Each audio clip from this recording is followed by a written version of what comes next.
ওই পচা মানুষটার কথা তুলছো কেন? ওটার জবাব তো আমি দিয়ে রাখছি বহু আগে, ওটা দেখো নাই তুমি? ওই পচা মানুষটার কথা তুলছো কেন? এক ভাই প্রশ্ন করেছেন, নবীজি আমার মুহাম্মদ সাল্লাল্লাহু আলাইহি সাল্লামের পিতা মাতা কি জান্নাতি? অবশ্যই। আল্লাহর হাবিব সাল্লাল্লাহু আলাইহি সাল্লামের সম্মানিত পিতা আব্দুল্লাহ, মাতা আমেনা বেহেশতি জান্নাতি মুমিন। আল্লাহ ভীরু মুত্তাকি বান্দার শেষ গন্তব্য, লাস্ট ডেস্টিনেশন হচ্ছে আল্লাহর জান্নাত। বলেন সুবহানাল্লাহ। চান এই জান্নাত? তাহলে শুধু মুমিন হলে হবে না মুত্তাকি হইতে হবে? আমি তিনটা কথার ব্যাখ্যা দিব, মুমিন কি, মুসলিম কি, মুত্তাকি কি। যদি ব্যাখ্যা না দেই তাহলে ওয়াজি শুনবেন, নিজে আর মুত্তাকি হইতে পারবেন না। ধৈর্য থাকবে তো ইনশাআল্লাহ? আল্লাহ কবুল করুক, আল্লাহ মঞ্জুর করুক। ভাইরা, তাহলে আল্লাহ পাক বলেছেন ওয়া উজলিফাতিল জান্নাতু লিল মুত্তাকিনা গায়রা বাঈদ। কাল কিয়ামতের দিন রাসূলুল্লাহর আশিক উম্মত যারা মুত্তাকি, আল্লাহর খাঁটি বান্দা, তাদের জন্য জান্নাতকে নিকটবর্তী করা হবে। জান্নাত ও তাদের মাঝখানে জিরো ডিস্টেন্স, কোনো দূরত্ব থাকবে না। সুবহানাল্লাহ। প্রিয় ভাইরা আমার, সেই জান্নাতে মুত্তাকিদের সম্মান আর নেয়ামত কি থাকবে তাও তো বলতে হয়। কোরআন কারীমে আল্লাহ তাআলা বলেন, কুল আউনাব্বিউকুম বিখাইরিম মিন যালিকুম লিল্লাযীনা ইত্তাকাউ ইনদা রাব্বিহিম জান্নাতুন তাজরি মিন তাহতিহাল আনহারু খালিদিনা ফিহা ওয়া আজওয়াজুম মুতাহহারাতুন ওয়া রিদওয়ানুম মিনাল্লাহ ওয়াল্লাহু বাসীরুম বিল ইবাদ। আল্লাহ রাব্বুল আলামিন বলেন, হাবিব আমার মুহাম্মদ সাল্লাল্লাহু আলাইহি ওয়াসাল্লাম, মানব জাতিকে আপনি বলুন, এই দুনিয়ায় যত সম্পদ আছে, বিত্ত বৈভব আছে, সোনা রূপা ধন সম্পদ, নারী বাড়ি, বিত্ত বৈভব, এর সব কিছুর চেয়ে উত্তম মুত্তাকিদের জন্য যেটা আল্লাহর কাছে, সেই বিষয়ে আমি তোমাদের বলবো নাকি? শোনো, যারা মুত্তাকি এই দুনিয়ায় আল্লাহকে ভয় করে জীবন যাপন করবে, সেই সব মুত্তাকিদের জন্য রয়েছে আল্লাহর কাছে অসংখ্য জান্নাত। সুবহানাল্লাহ। অসংখ্য জান্নাত। তাজরি মিন তাহতিহাল আনহার, সেই জান্নাতের নিচ দিয়ে স্বচ্ছ পানির নহর প্রবাহিত। খালিদিনা ফিহা, অনন্তকাল তারা সেখানে বসবাস করবে। ওয়া আজওয়াজুম মুতাহহারাতুন ওয়া রিদওয়ানুম মিনাল্লাহ, তাদের জন্য সেই বেহেশতে রয়েছে অসংখ্য পবিত্র স্ত্রী। খুব খুশি হয়েছেন স্ত্রী পাইবেন শুনে, মাশাআল্লাহ। তবে এই স্ত্রী আর দুনিয়ার স্ত্রী এক বিষয় না। এক একজন মুত্তাকি মুমিন কমসে কম 70 জন স্ত্রী পাবে। দুনিয়ায় কয়টা? পারলে পারলে পারলে এর বেশি 60টা যে করে ওটা মুসলমান থাকবে? 4টা। কিন্তু মনে রাখবেন, 4 বিয়ে করা সুন্নত এটা বলবেন না। 4 বিয়ে করা জায়েজ। জায়েজ কখন? শর্ত পূরণ করতে পারলো। কি পূরণ করতে পারলো? আল্লাহ রাব্বুল আলামিন বলেন, ফানকিহু মা তাবা লাকুম মিনান নিসাই মাসনা ওয়া সুলাসা ওয়া রুবা' ওয়া ইন খিফতুম আল্লা তা'দিলু ফাওয়াহিদা। আল্লাহ পাক বলেন, মুমিনেরা, তোমরা তোমাদের পছন্দের মেয়েদেরকে বিয়ে করো। সুবহানাল্লাহ। এখানে আল্লাহ স্পষ্ট করে দিয়েছেন পর্দাটা কঠিন, কিন্তু বিয়ের সময় ছেলে মেয়েকে দেখবে, মেয়ে কথা বলেন, এটা ছাড়া কোনো যুবক বিয়ে করতে যাবে না। তোমাকে মেয়েকে দেখতে হবে, মেয়ে ছেলেকে দেখতে হবে। এই যে ছেলে মেয়ের যে বিয়ে, নারী আর পুরুষের যে সম্পর্ক ভালোবাসা, এটার বেস হচ্ছে ফিজিক্যাল রিলেশন। ফিজিক্যাল, এই জন্য পছন্দ হইতে হবে। আমাদের দেশে একটা অপসংস্কৃতি আছে, মেয়ে দেখতে ছেলে যায় না, তার 14 গোষ্ঠী যায়। ছেলে দেখতে মেয়ে আসে না, তার 14 গোষ্ঠী আসে। তারপর যে অপসংস্কৃতি আপনারা বের করছেন, হলুদ, মরিচ, আদা, জিরা, হলুদ আছে, ঠিক না? দেখা যায় মেয়ের গায়ে হলুদ লাগাই দিচ্ছে পরপুরুষরা, ছেলের গায়ে হলুদ লাগিয়ে দিচ্ছে পরনারীরা। বিয়ের আগেই যদি জানাবে বিচার হয়ে যায়, এই বিয়েতে কোনো বরকত থাকবে না। বাংলাদেশে এখন সবচেয়ে বড় সোশ্যাল ক্রাইসিস, সামাজিক সবচেয়ে বড় সমস্যা হচ্ছে পরকীয়া। সংসার ভেঙে যাচ্ছে, দেখা যাচ্ছে মেয়ে পরপুরুষের প্রতি আসক্ত। এর জন্য শুধু মেয়েটা দায়ী না, ছেলেটাও দায়ী। ছেলেটা তার বউকে সময় দেয়নি, বিদেশ গেছে 10 বছর, খবর নেই। কিছু বেকুফ তো দুনিয়ায় আছে, বিয়ের 3 দিনের দিন বিদেশ যায়, 6 বছরে আর দেশে আসে না। তো তুমি বিয়ে করছো কেন? এটা কি শোপিস যা বাড়িতে রেখে গেছো? কথা বলো, শোপিস নাকি? তারপর করছে কি, মেয়েকে পাঠায় আইফোন। একটা মেয়ের কাছে আইফোন থাকা 10টা শয়তান থাকা কাছাকাছি। ব্যাংকের অ্যাকাউন্ট মায়ের নামে না, বউয়ের নামে। বউকে মার কাছেও রাখে নাই, শাশুড়ির কাছেও রাখে নাই, ফ্ল্যাটে আছে। এটা পরকিয়া করবে না তো কি করবে? এই জন্য শুধু মেয়েদের দোষ না, ছেলেদের দোষ আছে, ঠিক কিনা? আপনি বিদেশ থাকলেও অন্তত 1 বছর বা 2 বছর পর আপনাকে আসতেই হবে। শরীয়তের নিয়ম 6 মাস। এটা তো করা যায় না, ওজোর আছে, ওজোর। তো অন্তত 1 বছর, না পারলে কমসে কম 2 বছর। এই যে বিয়ে করে গেছেন 8 বছর, খবর নাই, তো এই মেয়ে তো আরেকজনের মহব্বতে আপনাকে ভুলেই যাবে। পয়সা আপনার, ভালোবাসা আরেকজনের। 10 বছর পর দেশে এসে দেখে হইছে কাম, ব্যাংকের অ্যাকাউন্টও খালি, ঘরের বিছানাও খালি, কুতকুতি বেগম আরেকজনের হাত ধরছে। এই জন্য এই যে আপনার স্বামী স্ত্রীর সম্পর্ক, এটা ভালোবাসার, এটার বেস হচ্ছে ফিজিক্যাল রিলেশন। ফিজিক্যাল, এই জন্য ছেলে মেয়েকে দেখবে, মেয়ে ছেলেকে দেখবে। পছন্দ হলে হ্যাঁ বললে বিয়ে দিতে হবে। মেয়ের বাপ যারা, মহিলারা হইসই করে কেন শুনতেছে না? ওরা ভাবছে আমাদের বিরুদ্ধে বলতেছে। প্রিয় ভাইরা, মেয়ের বাপ যারা, বলে দিচ্ছি, আপনার মেয়ে যদি কোনো ছেলেকে পছন্দ না করে, আপনি যদি প্রেসার ক্রিয়েট করে মেয়েকে বিয়ে দেন, খোদার কসম কাল কিয়ামতে আপনি জালেমের কাতারে দাঁড়ায় যাবেন। ছেলের বাপ যারা, তারাও মনে রাখবেন, ছেলের বয়স হয়ে গেছে, বিয়ে দেয় না, বিয়ে করায় না। বাংলাদেশে আবার সিরিয়াল আছে, বড় ভাই, তারপর মেজো, তারপর ছোট। এখন বড় ভাই তার ফ্যাক্টরি ফিউজ, এ তো বিয়ে করে না, তো ছোট ভাই বসে থাকবে? কথা বলে না। তখন এইরকম যুবকদেরকে আমি বলি, জেনা বেবিচার করার চেয়ে ভালো তুমি চুপচাপ বিয়ে করে ফেলো। তবে বাবা মাকে জানিয়ে, তাদের দোয়া নিয়ে করাটাই সুখের সংসার করে দিবে। তো 4 বিয়ে সুন্নত, এটা বলবেন জায়েজ, জায়েজ। শর্ত কি? আল্লাহ বলেছেন, ওয়া ইন খিফতুম আল্লা তা'দিলু ফাওয়াহিদা।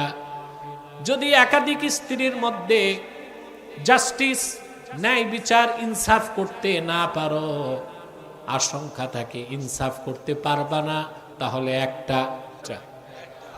ইনসাফ করতে আপনার 2টা শক্তি লাগবে। একটা হচ্ছে ইকোনমিক্যাল ফিটনেস, আরেকটা হচ্ছে ফিজিক্যাল ফিটনেস। কথা বলেন। বউ আছে 4টা, আপনার নাই ভিটামিন, ইনসাফ করতে পারবেন? কথা বলেন। আরে বাবা, মাসালা মাসাইলে তো শরম পাইলে হবে না। আপনার শক্তি এনার্জি নাই, বউ সাইটটা, ইনসাফ হবে? শরীয়তের হুকুম কি? যার 2 স্ত্রী 1 সপ্তাহকে 2 ভাগ করবে, বড় স্ত্রী 3.5 দিন, ছোট স্ত্রী 3.5 দিন। আপনারা কি ইনসাফ করেন? দ্বিতীয় বিয়ের পর বড় স্ত্রীর খবর নেয় না, আর ছোটটার কাছে চিল্লাপুরা, ঠিক না? একটা হচ্ছে ফিজিক্যাল ফিটনেস, আরেকটা হচ্ছে ইকোনমিক্যাল ফিটনেস। বাঙালি তো টাকাও নাই, বডিও নাই, একটাতেই তো কাইট, তো 3-4টা বিয়ে আবার করে কেমন করে? প্রশ্ন আসে না? যে কথা বলছিলাম, কিন্তু বেহেশতে সুবহানাল্লাহ প্রত্যেক যুবককে, প্রত্যেক মুমিন থাকবে যুবক, আর তাদেরকে দেওয়া হবে চিরযৌবন। এক একজন স্ত্রী পাবে 70 জন করে। স্ত্রীগুলো পৃথিবীর স্ত্রীর মতো না, আজওয়াজুম মুতাহহারা, পবিত্র স্ত্রী। দুনিয়ায় আপনার স্ত্রী আর কত সুন্দর হবে, যদি মনে করেন মিস ওয়ার্ল্ড, বিশ্ব সুন্দরীকে বিয়ে করবেন। কথায় আছে মেয়েদের কুড়িতে বুড়ি, বয়স বাড়লে তার চামড়াটা কুচকে যাবে, চেহারার গ্ল্যামারাস কমে যাবে, চামড়া কুচকে যাবে, সৌন্দর্যে ভাটা পড়বে। এক সময় স্ত্রীর প্রতি আপনার আকর্ষণটা থাকবে না। কিন্তু আপনি কি জানেন, আল্লাহর জান্নাতে মুত্তাকি নেককারদেরকে, ঈমানদারদেরকে আল্লাহ তাআলা যে স্ত্রীগুলোকে দিবেন, বেহেশতীরা আপন স্ত্রীর দিকে তাকায়া রূপ উপভোগ করার পরে চোখ ফিরায়া আবার তাকাবে, সৌন্দর্য বেড়ে যাবে। আবার চোখ ফিরে আবার তাকাবে, সৌন্দর্য বেড়ে যাবে। অনন্তকাল সেই স্ত্রীগুলো অপবিত্র হবে না, বার্ধক্য আসবে না, সৌন্দর্য কমবে না। আল্লাহ বলেন এই সব নেয়ামত মুত্তাকি বান্দাদের জন্যে। ওয়ারিদওয়ানুম মিনাল্লাহ, আর আল্লাহর জান্নাতে সবচেয়ে বড় নেয়ামত হবে আল্লাহর সন্তুষ্টি। আল্লাহু আকবার। জান্নাতের সব নেয়ামত একদিক রাখলেও এই নেয়ামতটা তার চেয়ে বড়। সুবহানাল্লাহ। জান্নাতে কতজন করে স্ত্রী পাবেন? আপনাদের মনে কি একটা কৌতূহল আসে না, ওইখানে যেহেতু স্ত্রী থাকবে তা আমাদেরকে সন্তান টন্তানও হবে নাকি? আন্দাজি কখনো কথা বলবেন না। স্বাভাবিক নিয়ম সন্তান হবে না, কিন্তু 3টা হাদিসের কিতাবে আমি দেখেছি, তিরমিজি, ইবনু মাজা, 3টা হাদিসের কিতাবে পেয়েছি।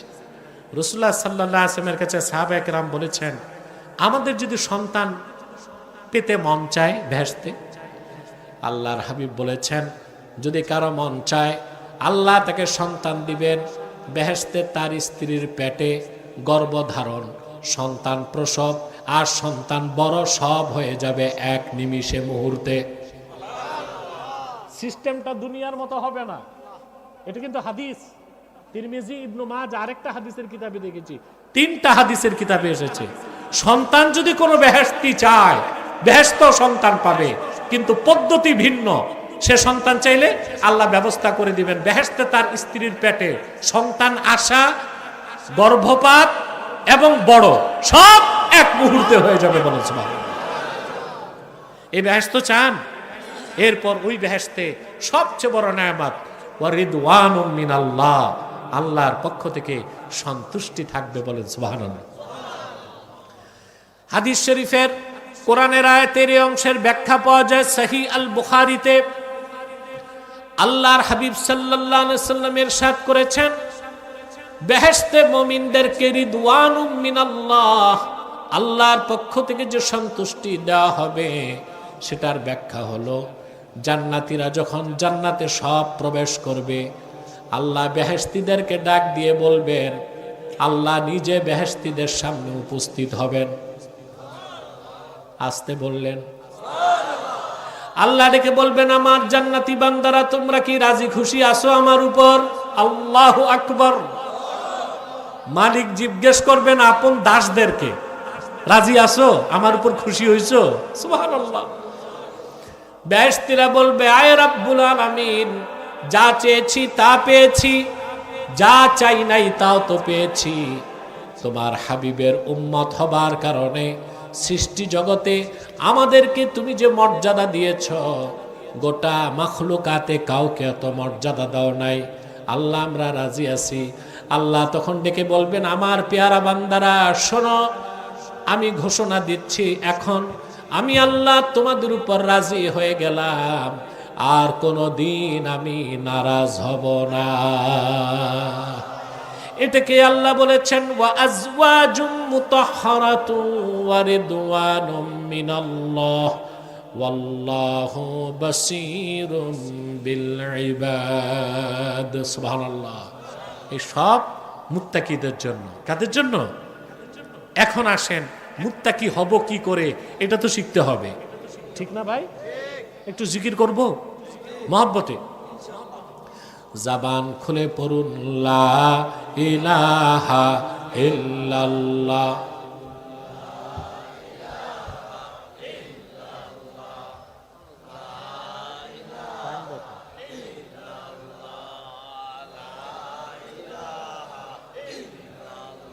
এক ঘন্টা হয়ে গেছে।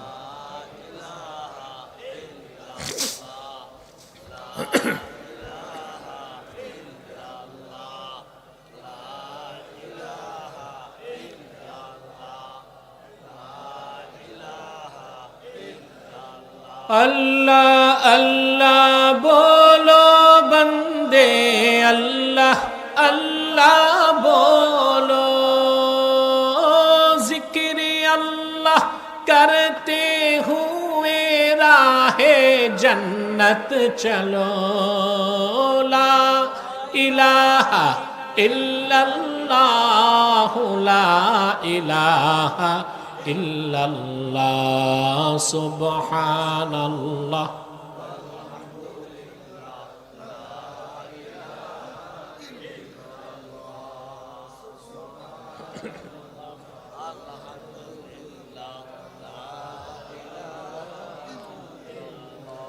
হাসবি রব্বি জাল্লাল্লাহু মা ফি কলবি গায়রুল্লাহ, নূর মুহাম্মদ, লা ইলাহা ইল্লাল্লাহ, সুবহানাল্লাহ।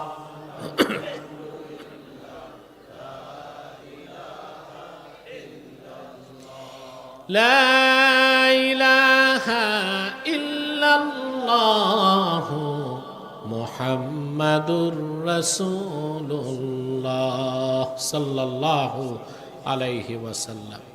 প্রিয় বন্ধুগণ, আমি টের পাই নাই 1 ঘন্টা চলে গেছে। আর কিছুক্ষণ কষ্ট করবেন ইনশাআল্লাহ। ধৈর্য আছে? আল্লাহ আমাদের সকলকে কবুল করুন। এরপরে আল্লাহ তাআলা, এখন প্রশ্ন হচ্ছে, তাইলে আমরা জান্নাতের নিকটে যাব না, জান্নাত আমাদের নিকটে আসবে, কি হতে হবে? সুপার ক্লাস মুসলিম, ঠিক না? ব্যক্তি যখন ঈমান আনে তখন তার পরিচয় হয় মুমিন। তারপরে সে যখন শরীয়তের বিধানগুলো মেনে নেয় তার নাম মুসলিম। তার নাম কি? ঈমান আছে না নাই এটা তো অন্তরে, এটা দেখা যায়। এখন ঈমান আনার পরে কাউকে মুসলিম কিভাবে আমরা বুঝবো? যখন দেখবো সে শরীয়ত মানে, নামাজ পড়ে, রোজা রাখে, হজ করে, যাকাত দেয়, হালাল গ্রহণ করে, হারাম বর্জন করে। এই যে বাংলাদেশে একটা দল আছে বাউল, বাউল বাউল বাউল মানি ফাউল। এরা রাসূলুল্লাহর শরীয়তকে বিশ্বাস করে না। রাসূলুল্লাহর শরীয়ত অস্বীকার কুফর, তাই না? রাসূলুল্লাহর শরীয়তের একটা ক্ষুদ্র বিষয়কে অস্বীকার করাও কুফরি।